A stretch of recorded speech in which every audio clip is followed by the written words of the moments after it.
Ok, mais tu me filmes moi aussi, là. Tu me filmes sur le côté. Ok. Bon, pour ce qui est du comportement routier du véhicule, tout d'abord, vous allez remarquer en l'essayant que le véhicule est confortable, il y a une bonne tenue de route.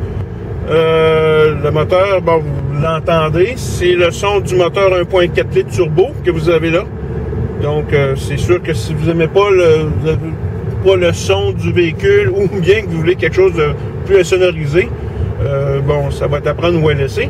Ceci dit, pour le reste, les bruits à l'intérieur, c'est un véhicule qui est bien sonorisé en général. C'est un véhicule qui a une bonne douceur de roulement. C'est aussi un véhicule qui a quand même une bonne tenue de route. Le moteur 1.4 litres en version manuelle, il se comporte très bien, il réagit bien, mieux que le 2 litres, je vous dirais. La direction est très précise pour la catégorie de véhicule. La visibilité tout autour, 360, comme je me plais à dire, c'est évidemment très bien dégagé. Il n'y a pas vraiment de point mort au niveau que ce soit du pilier A, du pilier B. C'est pas trop large, on n'est pas obstrué trop au niveau de la visibilité pour les piliers A. Ça, c'est quand même quelque chose de très important à mentionner. Donc, c'est un véhicule qui se comporte très bien. Évidemment, c'est pas un véhicule de sport, c'est pas une voiture sport. Par contre, c'est un véhicule qui a de très belles manières. Donc, un comportement routier très intéressant. Je vous dirais qu'il se situe là au supérieur à la moyenne au niveau de la tenue de route du comportement routier en général. Et donc, ça va bien. Le moteur réagit bien, comme je disais. Il y a un bon couple, surtout au niveau, là, à partir de 3000-3500 tours minute. Donc, vous allez voir, le turbo va vraiment embarquer. Et vous allez avoir de très bonnes accélérations. Ici, on ne fera pas le test parce que, évidemment, c'est une route secondaire ou même tertiaire presque. On est sur le chemin royal à Saint-Pétronille et d'Orléans. Donc, on va faire un petit peu le tour. Juste pour vous montrer un petit peu là, le comportement routier en général sur une route qui est quand même assez sinueuse. Donc, c'est là qu'on voit vraiment toutes les qualités du châssis, de la direction qui est précise. Donc, c'est un comportement qui est très, très intéressant. Je dirais là, pour la vie de tous les jours. Là. Un véhicule qu'on conduit quotidiennement, normalement, une conduite qu'on pourrait appeler normale.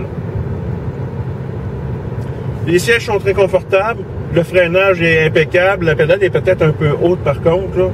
Il faut s'habituer un petit peu au départ.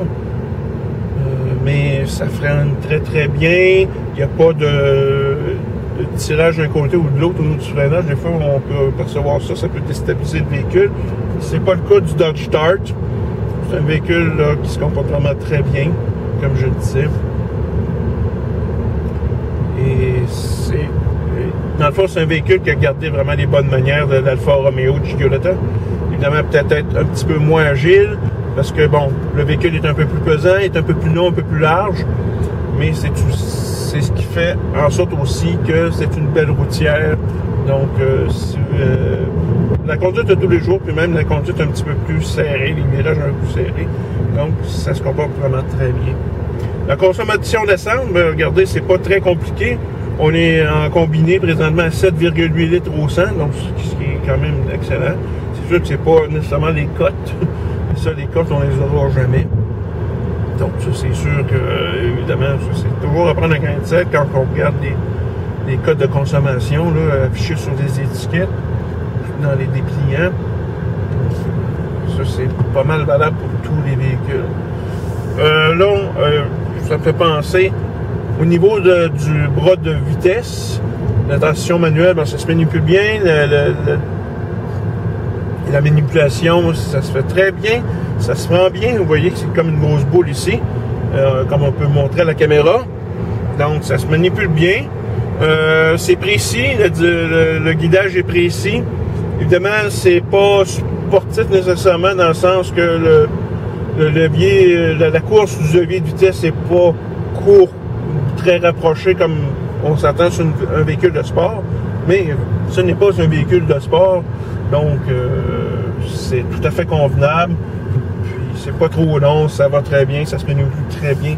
Au niveau, là, lorsqu'on vient de faire des changements au niveau du changement de vitesse, l'embrayage, comme vous voyez bien, ça se manipule facilement au niveau du pied. Je sens pas présentement le côté spongieux comme j'avais déjà essayé avec un autre véhicule, Dart, dans un précédent essai routier. Je l'avais trouvé peut-être un peu spongieuse au début de la course. Dans ce cas-ci, c'est pas le cas, ça fonctionne normalement. Donc, on n'a pas de problème à ce niveau-là. C'est bien isolé, comme je parlais tout à l'heure de l'insonorisation du véhicule, c'est bien isolé.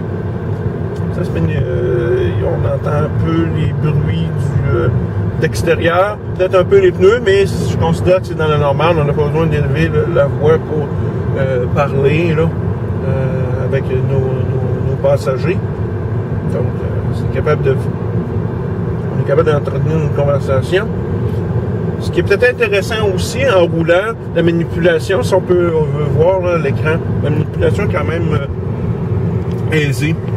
Je dirais, là, si on commence à manipuler, là, j'ai enlevé le son là, pour évidemment nuire à l'essai routier, pour pas que je me fasse enterrer.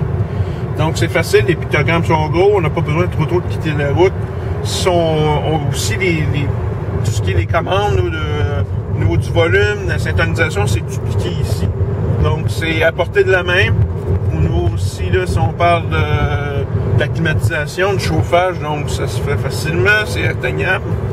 Donc il n'y a pas de problème là-dessus. Le volant est juste une bonne grosseur, donc on a une belle poigne, je vous dirais, une belle emprise sur le volant, donc ça facilite là, les manœuvres. Aussi au niveau des boutons, c'est facile d'accès. On a aussi des boutons à l'arrière ici pour soit changer dans un cas ici le volume. Et là on ne pourra pas vraiment voir, mais sur mon côté gauche, on a la manipulation là, pour la source, que ce soit radio, clé USB, tout ça, si vous voulez sélectionner ça, ou encore sélectionner les pièces ou les canaux si on parle de la radio, donc les postes. On est confortable sur le siège, c'est bien rembourré.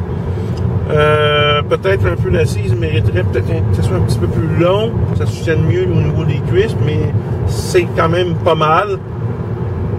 Donc, c'est vraiment les sièges qui sont même ajustables en hauteur, que ce soit au niveau de... Ça, c'est important que je vous le dise, au niveau du passager aussi, c'est le cas, on peut l'ajuster en hauteur. Donc, on a les mêmes ajustements au niveau du passager et du conducteur. Donc, c'est un siège, je vous dirais que c'est facile. C'est facile d'avoir, disons, de trouver une position confortable.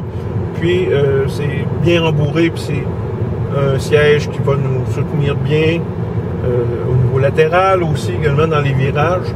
C'est un siège qui va être confortable pour des longues randonnées.